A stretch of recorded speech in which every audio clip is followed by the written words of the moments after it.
where we offer you the community coaching and education to help you prevent and even reverse chronic diseases such as diabetes, heart disease, and even lifestyle cancers such as breast, bowel, and prostate.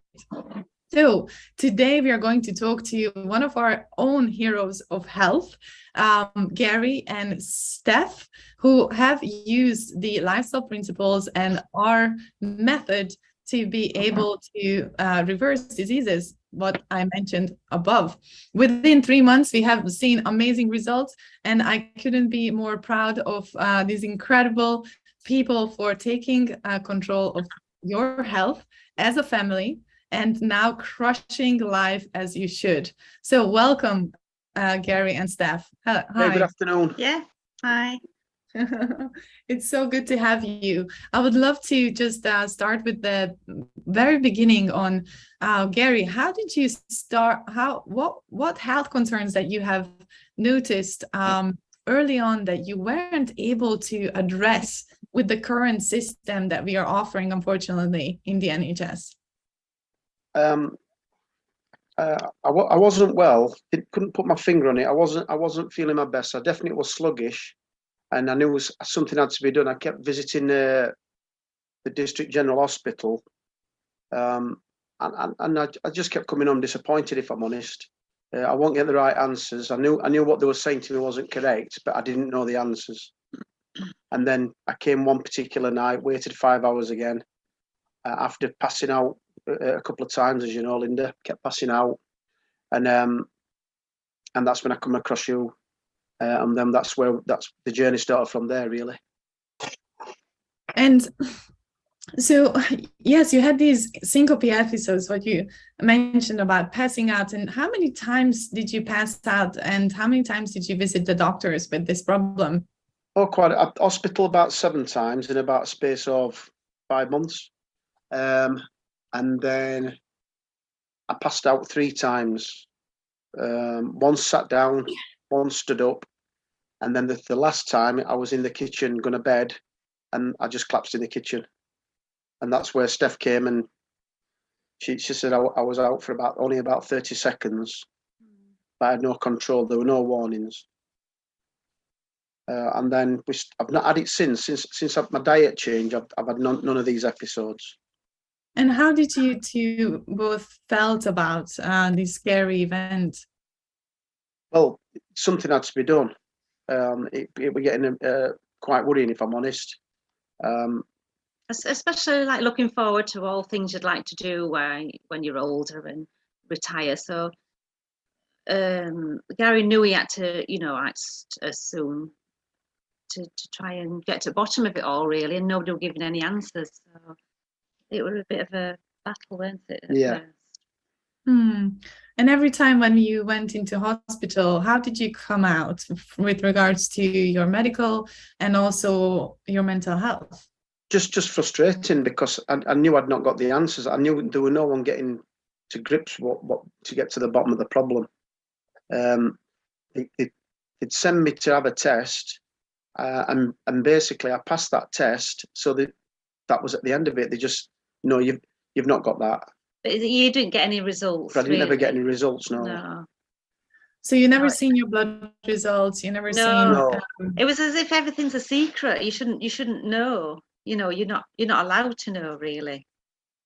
That's the impression sometimes you get with hospital. It's very like, I know you can have access to medical information, but you want to explain to you verbally so you understand it.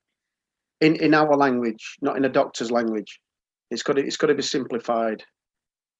And also it's very difficult sometimes even to get the physical results, let alone translating that. So I find it often with my patients that they don't have access to their blood results, to their MRI scans, reports. And so let's have a look. Before this acute event happened, you have started your medical journey about 10 to 15 years ago when you had your first ultrasound scan of your liver. Is that right? Yeah. And what did they find? What they said with that is, and I believed them, why would I not? They just said, it's hereditary through the family, or you could be born with it. So I was fine with that because I didn't think there was anything wrong then, because they did say that I got the liver of an alcoholic. And I know, you know yourself whether you're abusing your body or not. You can't lie to yourself. So I knew they were wrong with that. So then they said it was an hereditary then. So about 15 years ago, you had a liver scan, and they diagnosed you with fatty liver disease. Yeah. Mm-hmm. And they mentioned that this fatty liver disease is caused by your genetics, and there is nothing you can do about it, right? They said two different things. First of all, I had the liver of an alcoholic, and then when I told them what I drunk and what I didn't do, they just blamed it on a hereditary. Then they just said it was that. So they've gone from one extreme to the other. Right. So when you clearly stated that you don't drink alcohol to that excess, no, just socially a few glasses, on the weekends, then it wasn't any longer due to alcohol. It was something that your genes are responsible for, and you have absolutely no power over it. Yeah. Well, that's really disempowering when we think about fatty liver disease, when we know that fatty liver disease is, even if you have a genetic predisposition, it is lifestyle and what we eat that makes our liver fatty. So there are two points to touch on here. If we are eating a highly processed foods, they're usually full of fructose. And fructose is one of those sugars which unfortunately is not used directly by our brain for energy, but it's translated into fat inside of our liver. And even though you haven't been drinking much alcohol, that would explain the fatty liver disease, and you don't have it genetically from your family. Unfortunately, the foods that we have access to have resulted in you having this fatty liver disease, which is very disempowering to know that, for 10 years you live with the idea that you can't do anything about, right? Yeah. Yeah, and this is disappointing that professional hasn't said that either, isn't it? I explained it. I came on quite happy with them saying that, because I didn't think there was anything wrong. Yeah. So for me, it was good news.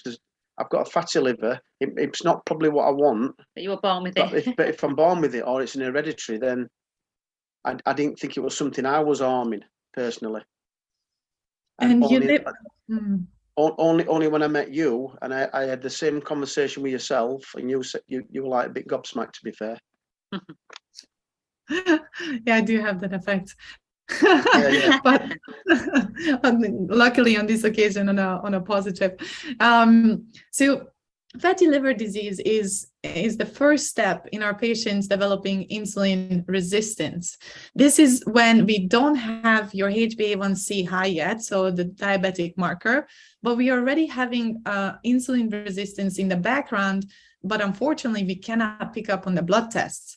So after fatty liver disease develops, we then have insulin resistance, which fuels high blood pressure and high cholesterol as well. So when did you get diagnosed with both of those things? High blood pressure, I've had 9 years.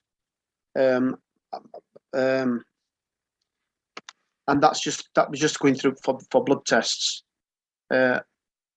My diabetes, I've never had diabetes. I was just on the verge of visiting my first diabetic clinic just after Christmas this year. So I've actually never had diabetes that I'm aware of. You got the pre-diabetes status. Borderline, yeah. Borderline, yeah. And you had the high blood pressure, which was 190 over 110 sometimes. I've seen the last 2 years results. And were you under the impression that you could decrease that blood pressure with your lifestyle? I was always thought that it could be done, but it's getting the correct information. I think that the information is lacking. It's not readily available, and we have to simplify that. And what happened with your cholesterol? So we had the high blood pressure becoming pre-diabetic within 10 years since you were diagnosed with your fatty liver disease.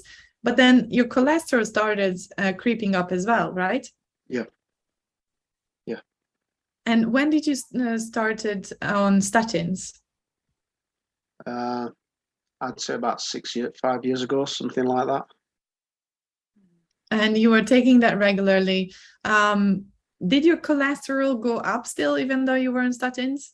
Yeah, well, I got a phone call off a nurse. I had some random blood test, and then I got a phone call out of the blue telling me they were just increasing the dosage. Wow. So you were taking the tablets, which should decrease your cholesterol, which should protect your heart, but actually with this, you continued with the same lifestyle and it was just increasing nevertheless. Yeah. Not until somebody tells you any different, isn't it? You need to be, eating healthily. You need to, but explaining more in depth. And that's when you started having these dizzy episodes where we met in A&E 1 o'clock in the morning. How did that feel when I turned around and said, Gary, you can do something about all of these diseases?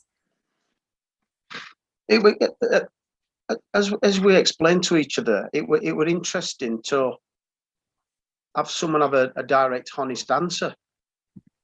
Instead of saying, no, you've not got this, or there might be 9 other things wrong with you, but you've not got the one that we think it is, so off you go. But never getting to the bottom of the other 9. So when you said, I did say to you, I am willing to change, but I said, not every person wants to be ill. Not every person wants to abuse themselves. You've got to use some common sense. And then when you said you could change all these, that's when the journey started into. And Steph, when Gary came home that morning after a full workup and with a plan to change, how did you feel about that? I was quite shocked that he says, I've met somebody and I'll not believe it. And I was like, at the hospital. I was like, at the hospital? He said, yeah, a doctor in the A&E.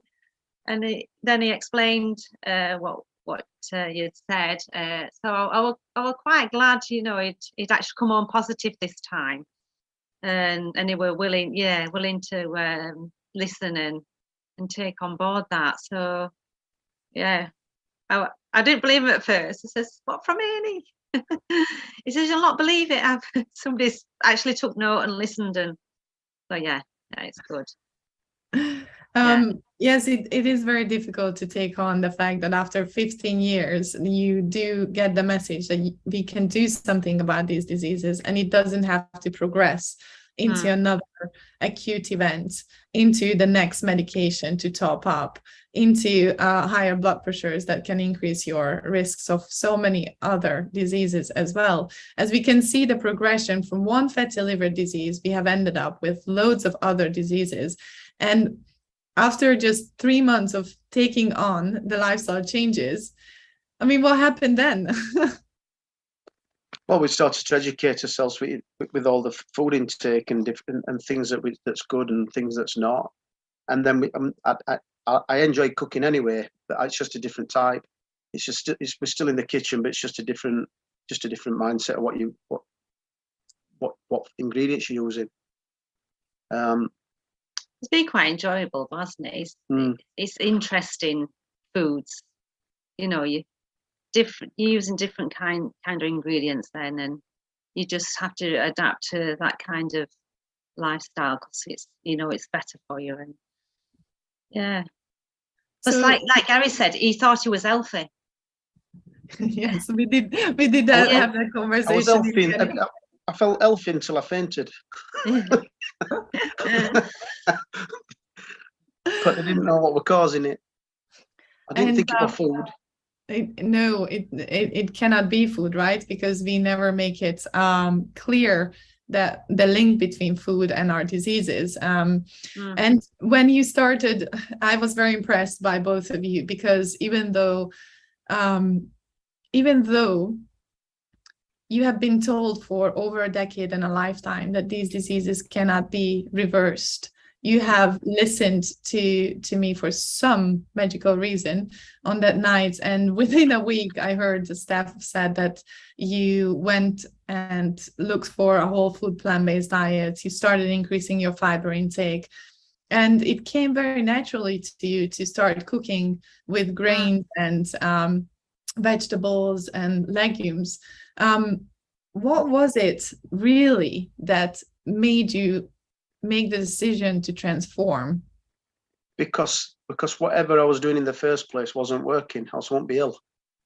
So you have to take another direction, don't you, and see what it takes you. When we started seeing results and losing a little bit of my gut, because I had a little bit of a gut, and then it gives you positive. You feel positive in yourself, then it gives you a reason to carry on.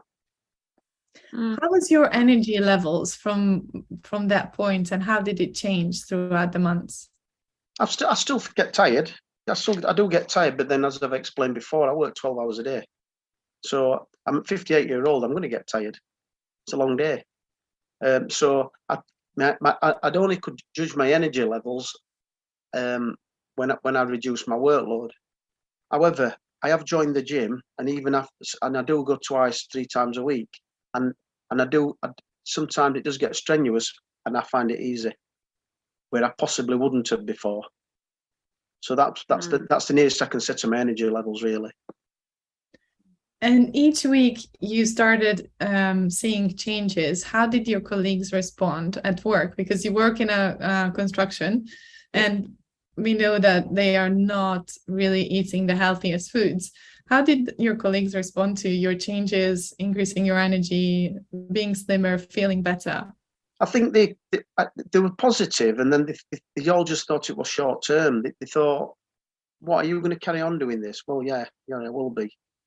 Well, now you've got yourself right, you can go back to normal. I says, no, it was the normal that got me there in the first place. It's the mentality, that, isn't it? So, oh, you're better now, so you've lost weight, so that's okay, But there is it's long term. Yeah, but I even have guys at work, and they'll say to me, I have mince, but I get the best mince. I don't get no rubbish mince. I get the best. Or I buy steak, but it's the best. I said, no, it's that's the problem, though. They can't, until it's explained to them properly, they'll not understand. They'll not understand it. They think because they're buying a more expensive cut of meat, they're fine. Yes, that is well advertised in the marketing, isn't it? So if it's expensive, it's healthy. And that's when we talked on that faithful, positive night, is you mentioned, I eat well. You eat, and we say we eat wealthy. And we think that we are eating well because we have the best chicken, the best beef, expensive cuts.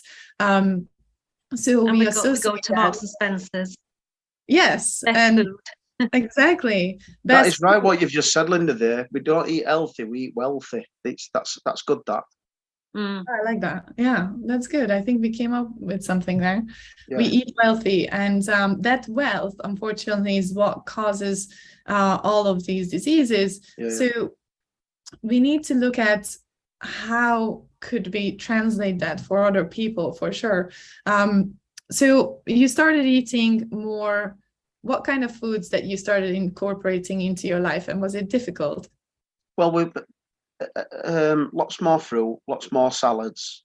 Finding little bits of vinaigrettes and things that can go with that to make it not so bland. Grains, mainly. Grains, yeah. Wheat nuts.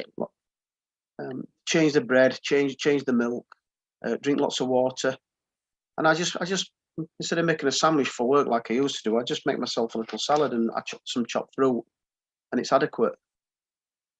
Salad, but what else is key in that salad? The beans. Yes. So salads are good, but yes, a lot of that. And when we talk about beans, we often worry about flatulence and what happened with your bowels, because a lot of our patients, unfortunately, are suffering with constipation. And we think it's normal to have IBS, constipation, and feel bloated on a regular basis. What happened with your bowels? They started to move again. I wasn't good in that department at all. And then when I started taking the right food and plenty of water and fibres, they woke up, and I'm just regular now, just normal. And how often did you go before we made these changes? Oh, twice a week. Oh gosh. I just hearing that. Oh gosh. It's so we might think that it's just inconvenience that we don't go, but unfortunately when we don't pass every single day, or at least every second day, what happens is that food sits in our bowel, and that's what fuels bowel cancer, because the food, mostly meat that we are eating, the eggs, cheese, meat particularly has what's called IGF, growth hormone, which released into the bowel stimulates the cell wall to increase mutation rate. And that mutation rate results in bowel tumors, polyps, and then that turns into cancer. So if it sits in there for too long, we are promoting bowel cancer. And knowing now that you are going every single day, first of all, hooray, that's amazing. Yeah. It's a good feeling, right? It feels like things are happening. The toxins are. It's as if my body's responding to my changes. It's responded. It has, because and that, to be fair, used to make me sluggish. That it did, and so that, yeah, there's definitely been changes this year. So increasing bowel habits every single day from twice a week. There was one key element that I mentioned that was really important when we increased fiber. What was it that helped you to increase your motions? Water. Yes. And how many glasses of water are we looking for? Oh, you were looking at 10. I think we went from 5 to about 12, I think you said, but I never got to 12. It's if you are having other drinks, it's okay to have around 8, but if you are suffering from constipation and you want to get that extra movement, then going to 10 to 12 glasses is key, particularly when you work 12 hours a day and your work day is really crazy. Like, you start what time? 5 o'clock in the morning, wake up? Yeah, I'm out of the house at 5:10 past. Wow. Oh, man. 5, 6. 5, 6. But me and my wife never argue, everybody. It's good for the marriage. Never ever. It is a perfect one. When you go there's certain things, Linda, since I've been doing this, there's certain things now that through choice I don't have anymore. Like, I don't drink coffee anymore. My palate's changed as well. There's certain things that I just don't like the taste of anymore, which I found a bit strange, but I've not missed any of them. I've not missed the food. I used to love bacon, didn't you? Yeah, it's like a bacon sandwich, but I've not craved any bacon. No, that had it. And they mentioned that you can go back to your food as it was, but why would you go back? Do you think the taste is there less taste in the new way of eating? Is there less satisfaction in it? I used to like salt. We don't put salt in it. You're not a big fan of salt, are you? No. But I don't have salt now, and I don't look for it either. I don't need it. So through all these changes, my taste buds have changed as well. But luckily for me, for the better. I've not missed it. And how long did it take you to change your taste buds? Seconds, because when I just decided I weren't having it anymore, I didn't. So I don't have sugar. I don't have sugar either. I just don't. It's very much in the brain. Yeah. It's all about psychological. How much do you want this? Did you adapt easily, don't you? No. And Steph, because you didn't have that health scare, you weren't fainting, and yes, you are empathizing with lovely Gary here, the perfect husband in their universe. Yeah, she dropped on. You know, in the beginning, you didn't have to make these changes. What prompted you to do so? Well, I think it's just that support. I didn't want to sit there eating, something different to Gary when that's not fair, really. So I just know he needed that support as well. Just, but for me, it weren't working for me. But obviously, and once Gary was up and running and enjoyed his changes, then I weren't too strict myself, but yeah. But you didn't eat lots of meat anyway, did you, and things like that? No, I was never big, but it did encourage me to eat more fruit and Water. Yeah. I do drink water, but so that is, it's that support and encouragement as well for me to change a few habits as well. And when you have, because you could have been easily skeptical about this, and why would you believe someone 1 o'clock in the morning saying you can do it? When you did receive those blood tests showing the triglycerides, the cholesterol, the lipids all normalized, and the blood pressure just plummeted, how did you feel about that after 3 months? Well, it makes everything what's been spoke about right. It means you're heading on the right path. Or they wouldn't change, would they? Because your blood tests don't lie, do they? No, that's what they don't. are. So as soon as you see them results, it makes it even more positive that you're in the right direction. You're heading to where you need to be. Yeah, your blood pressure went down from 190 over 110 to actually 110 over 70.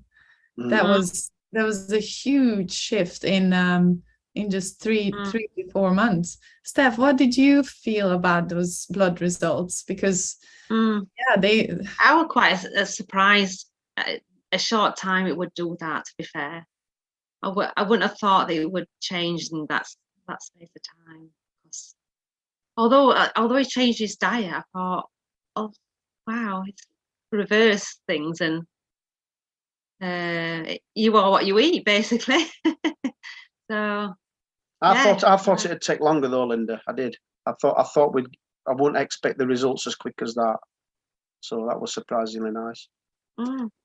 But that's because you guys teamed up and you did everything from day one, which was very impressive to me. And it's being strict with yourself that you want you to do it, and follow it. So the thing is, as well, we like to travel, and we've been away a few times, and there's the temptation for food in some of these hotels is fantastic. And if you show the right discipline, I didn't even waver from that.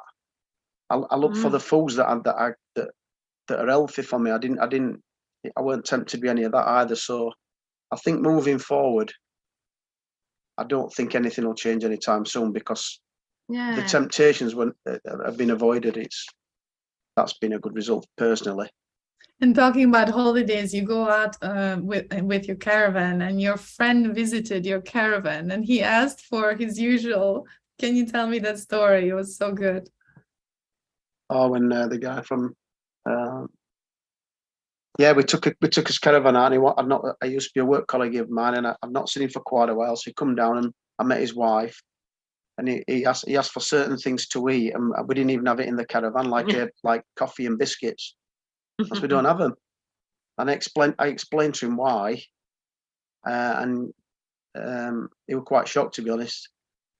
So he asked for his tea, and then he was like, "Oh, here you go. But can I have some milk?" And you're like, "I don't have milk." So I don't have soy. So I have soy milk. Soy milk. He thought there's something wrong with me, and then he asked for a biscuit to dip in it, and I said I don't have them either. And I remember you gave him something instead. Because I'd not seen this guy for about a year, and then when he had seen me, he was at work normally, and if I could be passing. I could be passing a table, there might be biscuits on it, and I'd always take one. I would. And then you don't think you're doing anything wrong because you've only had a biscuit, but then you might walk past that tray about 10 times a day. And then before you know it, you've gone home, you've had a packet of biscuits. And instead of the biscuit, you gave him what? I didn't give him anything. I think you gave him a banana. Oh, no, I offered him a banana. Yeah. Oh, yeah. Did he take it? I offered him a banana, yeah. Did he take it? No. No. No, he's more interested in biscuits, weren't he? He was heavy, weren't he? Yeah. Yeah, well, he was heavy, yeah. And then his wife straight away, she said straight away, you need to be on this diet because you need to be doing something yourself about it, which So his wife picked up on it. Yeah, of course. She did pick up on it, and then she went out with the caravan and had a cigarette. Yeah. So. Oh, that's yeah, it's sad and funny because you have to, yeah, it is catastrophe to see what our patients are going through due to habitual change. But I'd love to ask, when you received those blood tests and your GP nurse, I think the nurse practitioner seen you at the GP practice, did they even pick up on it? Were they happy about it? No, I think that I feel that they've done the job if they increase the dosage. Okay. I honestly don't think even the people in that field, I don't think they're knowledgeable enough. I still don't think they are. I mean, especially you mentioned at the beginning of this, fatty liver. They honestly believe what they were telling me were right. Mm-hmm. So that they're not educated enough. Then, if that's not the case, I think it's a global problem that everybody's got to understand better. Mm. And how long after did he safely take you off of the statins, and how did you feel after getting off of the statins? I didn't feel any different from coming off the statins, I don't think. I got the results. When I got my results through, he says, he actually said to me, he says, you can come off the statins now. He says, it's up to you. And I said, why is it up to me? Do I need them or don't I? He said, well, you can stay on them if you want. I said, but do I need them? He says, no. I said, well, why would I want to be on them then? So that was like another negative out of the system. He's telling me that my results are okay, but carry on taking a tablet if I want. Well, that can't be right. So for those who would like to make these changes in their lives, how would you go about? What would you say to them? I think that you've just got to feel positive in yourself and believe that you can do it. Because I did it. I had to. I'm retiring in next year, and I want to be healthy enough to enjoy it. And I was heading down the road where I don't think I would have been. So I worked all my life just to sit at home and be ill. But you just got to feel positive. There's certain things in the food that not everyone likes, but then don't fight it and don't have it, because there's plenty of other things that do work. So you just make it enjoyable, make the food enjoyable, and your taste buds will eventually change. That's what happened for me. Mm. The taste buds are very important, that people think that it will never change, and if you're cheese addicted, then it's going to stay that way and you will always crave. But Steph, did you notice your changing and you craving new foods that you haven't eaten before? Only slightly for me. I did like to crave more chocolate than I do eat now. Quite a sugary taste. I did miss that. I still like a little bit of sugar in my coffee, only half a spoon, but no, I wasn't as unhealthy, I don't think, as Gary in the different kinds of foods he were eating. So, but no, I'm good with moving forward and what I'm eating now. It's so cool to see the partnership that thinking about that partnership. Do you think doing something like this together helped you kind of on another level, on an emotional level, to kind of supporting each other and being within each other's lives? Was that helpful? Yeah, I think if Steph didn't want to do it, I wouldn't have made her, and I would have still done it. I would have done it myself. But it made it easier for me because I'm not staring at the wrong food across the dinner table. She was eating the same as me, so there were no temptations in that. So that was a massive help. Yeah. I think just enjoying them different foods, and experiencing them both together, because we'd not eaten some dishes before, so that were different, Can you tell me about when you ate tofu for the first time? Oh, we didn't enjoy that. Yeah, we're terrible. Yeah, so Gary decided so I bought a block of tofu, and he just put it in the frying pan to cook it. I just put it with nothing in it on its own, nothing at all. Just bland. I just put it in, it cooked it into cubes and until it went brown, and that was like the worst thing I've ever tasted in my life. I couldn't hardly chew it, is though. But we've had it, but to be honest, we have had it since, and we prepped it the night before in what we're having, and then that what we prepped it in became the flavour. So it was fine then. Yeah. I think that's so important that we met up that week and you told me you spit out basically the tofu. I think it was super important to speak about that with someone, right? To say, okay, that wasn't very tasty, but you could do these things with it to make it super tasty. That's it. Yeah. We got it. We found a way around it. Yeah. Yeah, and there's a learning thing there. Yeah. It was just prepping. It's just prepping different foods. Like I do oats groats. Like this afternoon, I made myself some tomato soup, so that I'll take that to work for tomorrow. Obviously, I've not been doing much soup because weather's been warm, but now it's changing, and I know what's in that soup. So and it didn't take long to prepare. Just being ready for it, having new flavors, and being open-minded to it, isn't it? Yeah. And so we basically got pre-diabetes reversed, we got the cholesterols down. You lost how much weight as a side effect? I lost about 3 stone, I think.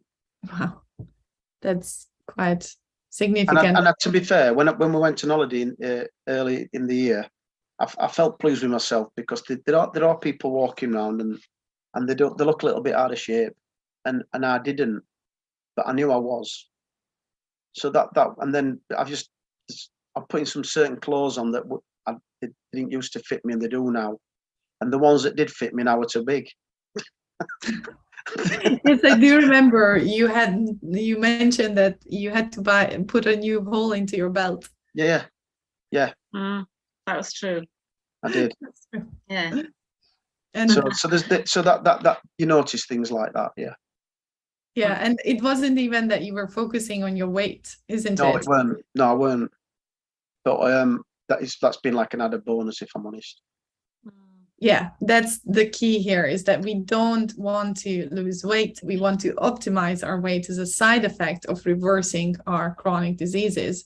I think that's so important. And I think we talked about other dieting courses, how it kind of focuses on your weight, but makes you eat the things that gain disease at the same time. So that's fueling each other back and forth, isn't it? Because insulin resistance results in weight gain on the long term. So even if you do lose some weight on the short term, you'll gain that back. And do you feel that your weight has stabilized now? It has been since we met in February. So within the first 3 months, you have reversed so many of your diseases, and it just got better and better. Do you feel that your weight has now stabilized? Yeah. I think it's found its level now. I think. Yeah, with a bit of exercise now as well. Yeah. You know. So I am exercising, and like I say, I don't find it hard. I think what I do is I'm quite pleased with what I get done, and it's not painful to do it. And Steph, you have taken on exercise, and I think that was a key for you to gain health, isn't it? Because your food was quite all right, and then you followed, and your concern was with this diet, particularly not to lose more weight. And what did you find as you have progressed through this process and then added more exercise and weight gain, muscle gain? Yeah, it's nice. It's nice to feel more healthier. Although, I'm slim, it doesn't mean to say I'm healthy. You need to eat the right foods. Not because I liked running. I don't do as much running now, so it's more weights at the gym, and you've added something else, haven't you? Yeah, just enjoying different foods I've brought into my diet really, and the exercise, different exercises I weren't doing before. I think when we get older, and we are women particularly, we don't look at weights. What did weights add into your life? Because I think that wasn't something you would have done otherwise. No, definitely. I was more, cardio. So now I have to focus on, looking after my muscles and joints, and, and making sure keep strong. Yeah. And somebody did mention that they have noticed your muscle gain. So, oh yeah. What was that moment? I love that story. Yeah. So we went to a end of summer party, Gary's works, and I'd just got a sleeveless top. So she says, "Oh, she'd not met me before. She didn't know me, but she says, "Oh, it looks like you've got a bit of muscle on your arms." It's like and nobody's ever said that to me before. So yeah, it's nice. It's nice feeling somebody to acknowledge, and it's working.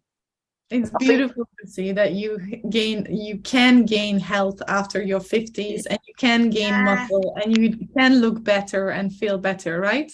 But I do think that is, there's all different ages that there's even if everyone can do a little bit of exercise, just a little bit at a time. You don't push yourself. There's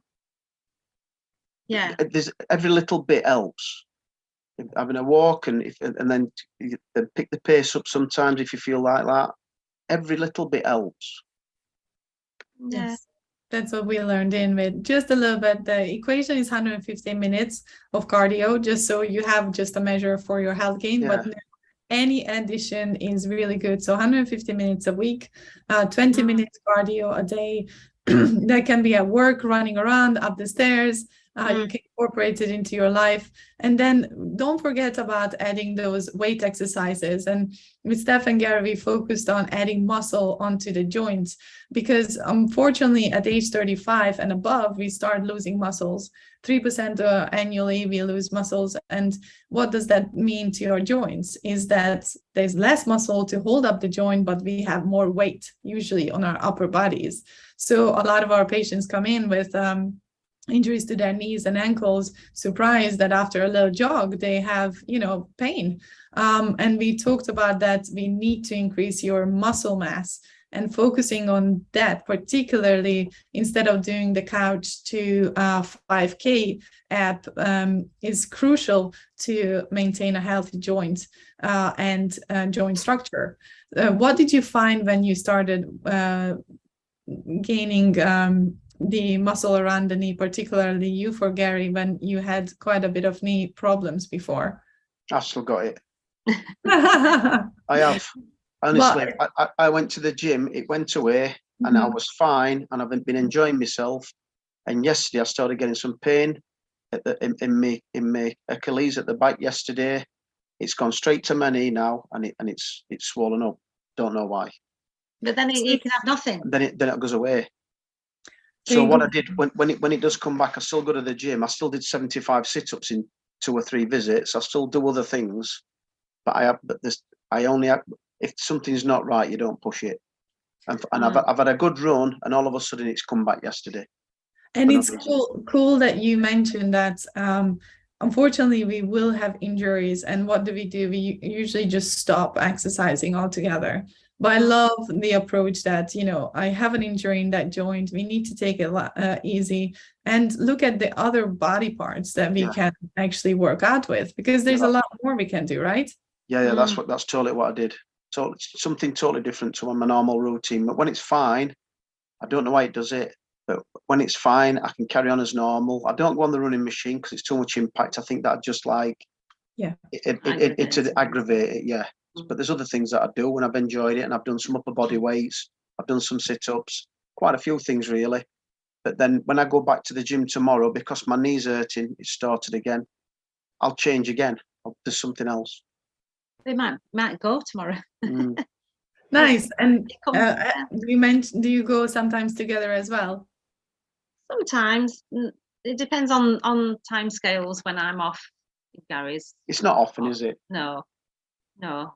We have swum together a few times. We're lucky our gym's got a swimming pool, so but yeah, occasionally we have, yeah.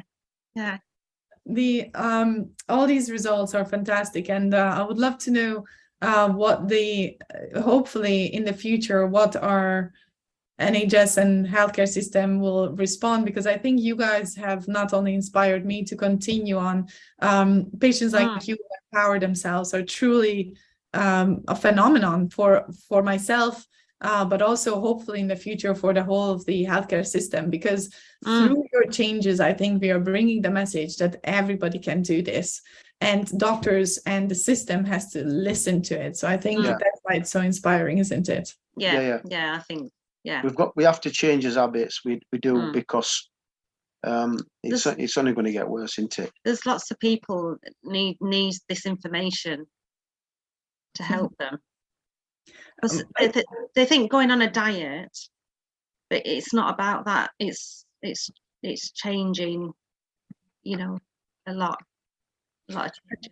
And what, after such a heroic kind of a few months, do you feel like it was more difficult to make those changes than living with the conditions that you had? No, I thought the change was easy, because it had to be done.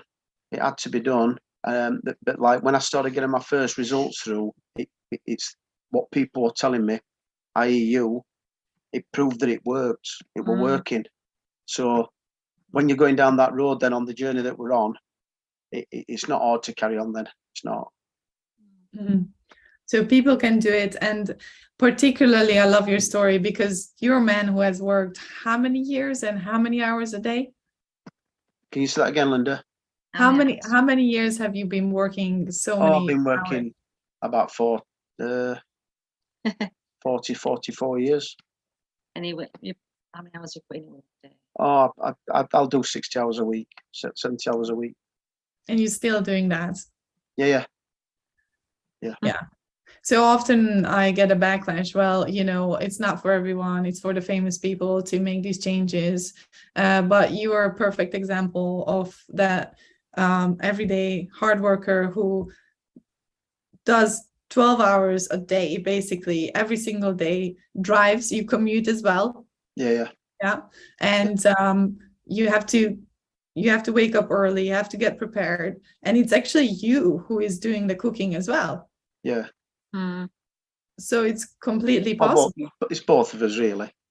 Just to see if you are, like, because you are passionate about it, and if you plan for it, you have the vision for the cooking, and together you do all together. But it's possible even if you're alone, working such a hard hours to make these changes. Yeah, you just have to condition yourself and program yourself. You know what you've got to do. If you want the results, you've just got to put a little bit of thought into it.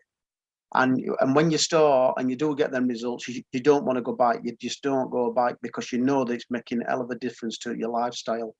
And then and it becomes easy. It just does, because it's a better feeling than feeling ill. Yeah, and not having to take tablets anymore. That's a bonus, And for the future, after working so hard, my concern is that you have given all this time and all this economy to the UK with your work and dedication. But then when we met, we highlighted that unfortunately in the next few years, if we don't make these changes, where it's going to end, right? A heart attack, a stroke, other complications. Now, not having that above you as a cloud, do you feel more hopeful for the future as a retiree? Yeah. Whether it's full time or whether I find something else part time just to occupy myself, but I'm doing everything on my terms. So that's different. And we've planned a big trip for next year, and it's you need to be fit to plan them trips. So, and we're looking forward to that in June next year. We're flying to Singapore, and this is what we've worked all his life for. Yeah, I want to be fit and I want to be healthy to enjoy it. It's a positive for you, definitely, but it's also positive for me. I have less of you in my waiting room. Yeah, you do.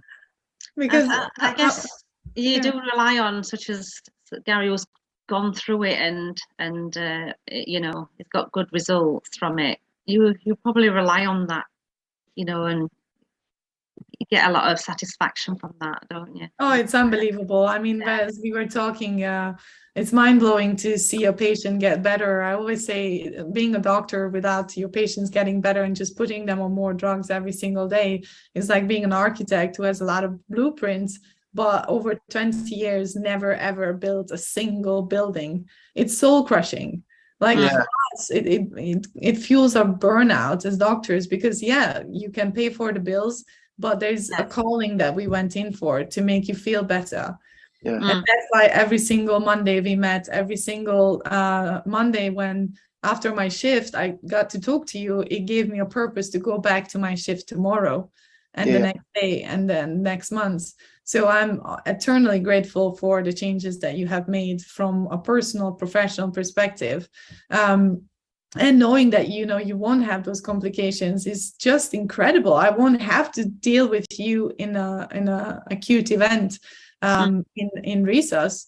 I mean, I couldn't ask for more than that. So thank you for making those changes.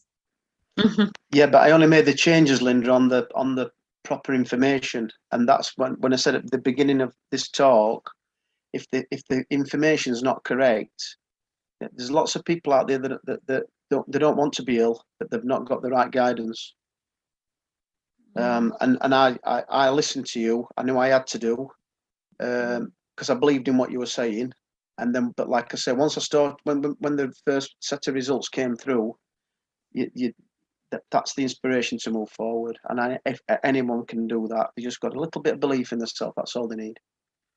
It's beautiful. So thank you so much for joining us today. We are going to wrap it up with a hopeful message for everyone who wants to make these changes. Is there any takeaways that you think those who are busy and think that they can't do, what is maybe one or two things that they can do from your experience, maybe starting tomorrow? Yeah, some light exercise. It doesn't have to be much at the beginning. Just bit by bit. You're not doing it to make yourself ill, but every little bit that you can do is a little bit more than you did yesterday. And just choose which foods you eat. We know what's no good out there. I was as bad as anybody, I suppose. And don't be tempted. Just don't be tempted by it. And then once you get on the journey, you can see that there's a change in yourselves. You've got all the answers just there anyway. Then because you know how you feel. Yeah, the feeling will fuel it. And Steph? Yeah, definitely to just to try and enjoy it, you know, rather than being a battle, and just gradually introduce some fresh fruits or vegetables. Well, more than maybe two more than you would normally do. Try and drink more water. Just small bits at a time, really. What suits each individual. Yeah, it's great. If you guys are watching and you're on YouTube, then do and you want to get that support, you can subscribe on our website on heroofhealth.com members area, where you can get the community support that you need completely free of charge. And please do click that subscribe button and share this story so more people can reverse their diseases. Now, before we say goodbye to everyone on Zoom, we're just going to have a few questions off recording. So it's great that you guys stayed with us. And if you have joined us on YouTube, then just have a lovely Sunday, and we'll see you next week.